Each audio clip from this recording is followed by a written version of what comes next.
With this, we have successfully completed outlier detection techniques. Now let's get into the navigational map of additional categories and we'll find out where we are. So far we have completed data reduction techniques such as sampling, aggregation, dimensionality reduction methods.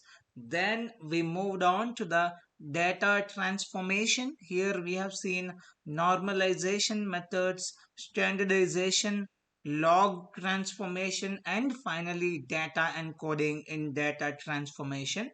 So after that, we moved on to the outlier detection. In outliers detection, we have seen G-score method, IQR, interquartile range method, box plots, and Mahalanobis distance method.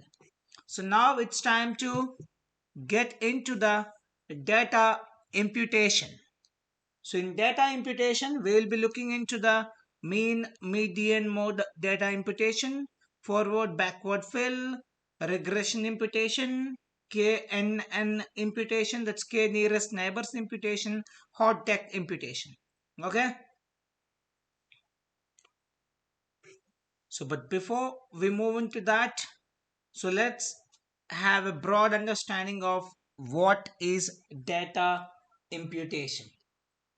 So data imputation is nothing but data imputation is performed to fill in missing values in a data set.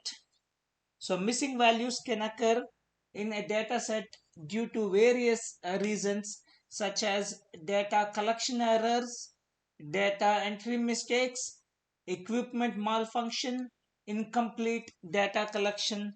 So imputing missing values is important.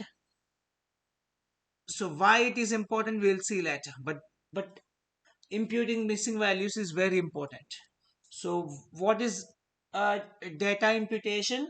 Data imputation is nothing but performing certain activities or using certain tasks and techniques to fill in missing values in a data set.